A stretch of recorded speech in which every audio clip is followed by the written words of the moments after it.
आमच्या दादाला न्याय द्या असं म्हणत आज अख्खी बारामती रस्त्यावर उतरली होती। कारण होतं रोहित पवारांच्या बारामती दौऱ्याचं। रोहित पवार बारामतीमध्ये का आले होते तर रोहित पवार आज बारामती पोलीस स्टेशनमध्ये अजित पवारांच्या अपघात प्रकरणी VSR कंपनी आणि DGCA गुन्हा दाखल करा या मागणीसाठी बारामती पोलीस स्टेशनमध्ये आले होते। यावेळेला बारामतीकर मोठ्या संख्येने बारामती पोलीस स्टेशनच्या आवारात आले होते। तिथे काहीशी गोंधळाची स्थिती होती। खरं तर रोहित पवारांनी काल मुंबईच्या मरीन ड्राइव्ह पोलीस स्टेशनमध्ये गुन्हा दाखल करण्याचा प्रयत्न केला होता, मात्र पोलिसांनी साफ इन्कार केला। त्यामुळे आज ज्या ठिकाणी ज्या पोलीस स्टेशनच्या हद्दीत अजित पवारांचा अपघात झाला होता त्याच पोलीस स्टेशनमध्ये ते पोहोचले। आज मात्र तिथं काहीसं वेगळं घडलं। काय घडलं आपण पाहूया।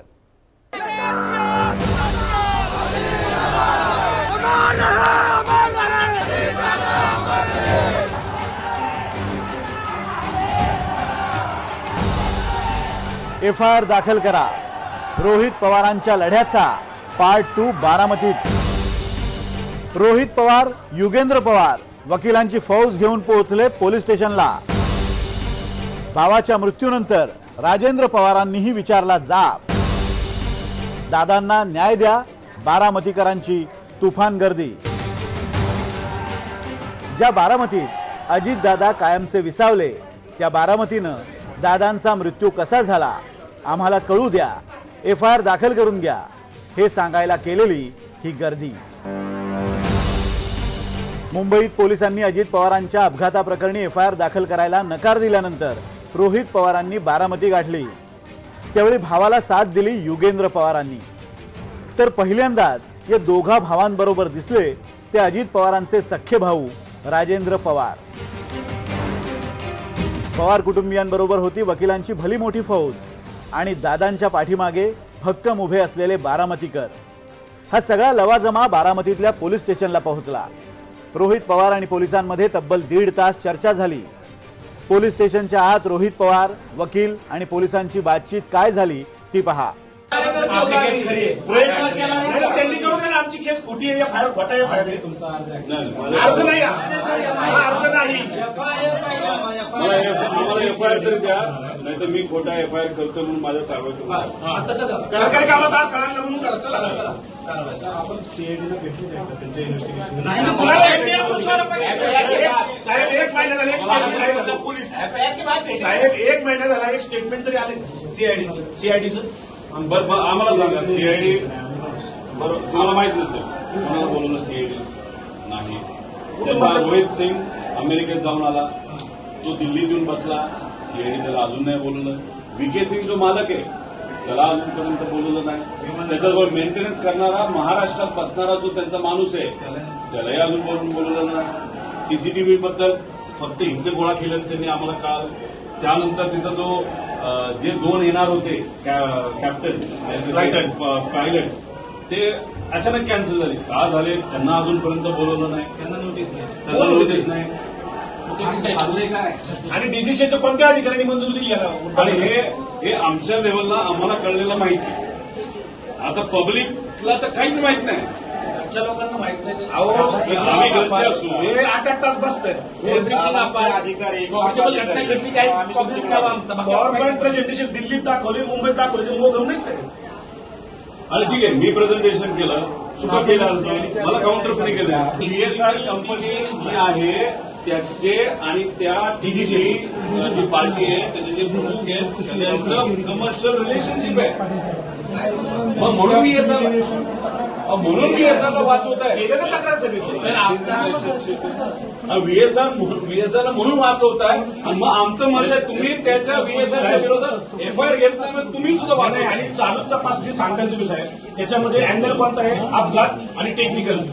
क्रिमिनल चौकशी कोण करतो? 5 लोकांच्या मृत्यूची आमची FIR कोण झाली आमच्यावर, बाकी आमचं काहीच म्हणत नाही। सिंपल एकदम 5 लोक मयत झाले एका ऍक्सिडेंटमध्ये, आमची ऍक्सिडेंटची FIR टाकतो आणि आमची FIR कुठे मध्ये काही येऊ दे पुढे नाही तर CID वर करा।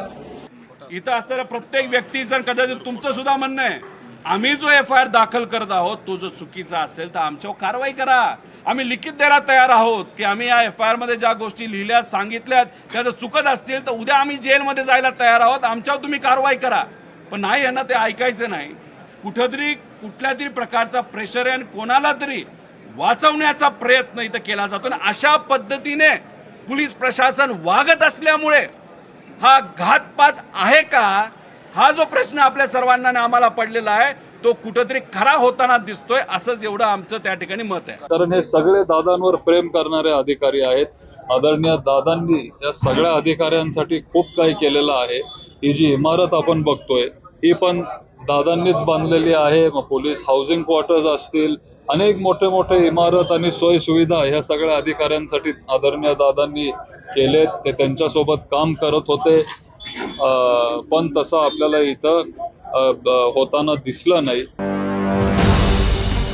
या दोन भावांबरोबरच पहिल्यांदा या लढ्यात दिसले ते अजित पवारांचे बंधू राजेंद्र पवार. त्यांचाही सवाल होता, FIR का नोंदवला जात नाहीये. जे पोलीस स्टेशन जे अजितदादांनी इथं बांधलं आहे की सर्वसामान्य नागरिकांना इथं न्याय मिळावा, तिथं त्यांच्याच बाबतीत त्यांच्याच स्वतःच्या केस बाबतीत जर न्याय मिळत नसेल तर काय नागरिकांनी काय म्हणायचं, लोकशाही आहे का नाही.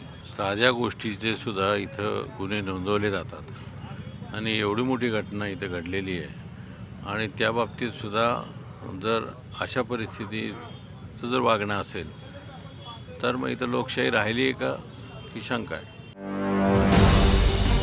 रोहित पवार, युगेंद्र पवार आणि वकिलांची फौज पोलिसांशी बातचीत करत असताना दुसरीकडे पोलीस स्टेशनच्या बाहेर बारामतीकरांनी प्रचंड गर्दी केली होती. दादांना न्याय मिळवण्यासाठी बारामतीकरांची घोषणाबाजीही सुरू होती. 1 महिन्यानंतर आज दादासारख्या माणसाचं मरण कसं झालं हे सुद्धा आम्हाला समजू शकत नाही. त्या दादांना आज आम्ही नीट बघू सुद्धा शकलो नाही. शेवटचं त्याची आम्हाला खंत आहे, कारण तो आमच्या बारामतीसाठी आमचा श्वास होता. तो त्या दादाचं नक्की काय झालं हे सगळ्यांना समजलं पाहिजे आणि हे कुणी घडवून आणलं हे सुद्धा सगळ्यांना समजलं पाहिजे. सबंध महाराष्ट्रभर आम्ही पेटवणार. एक सर्वसामान्य बारामतीकर म्हणून मी जबाबदारीने आज तुम्हाला हे सांगू इच्छितो. 1 महिना होत आलेला असताना देखील जर अजितदादांच्या बाबतीत, एका राज्याच्या मुख्यमंत्र्याच्या बाबतीत जर इतका जर ढिसाळपणा जर यंत्रणा करत असेल तर आमचं म्हणणं ह्या राज्याचं गृह खातं करतं काय. मुंबईप्रमाणेच बारामतीमध्ये सुद्धा पोलिसांनी FIR दाखल करून घेतला नाही. आम्ही ही तक्रार पुढे पोहोचवतो आणि तुम्हाला कळवतो असं पोलिसांनी सांगितलंय. आता मुंबई आणि बारामतीनंतर रोहित पवारांचं FIR साठी पुढचं पाऊल काय असेल याबाबतची उत्सुकता आहे. देवा राखुंडे, NDTV मराठी, बारामती. अमर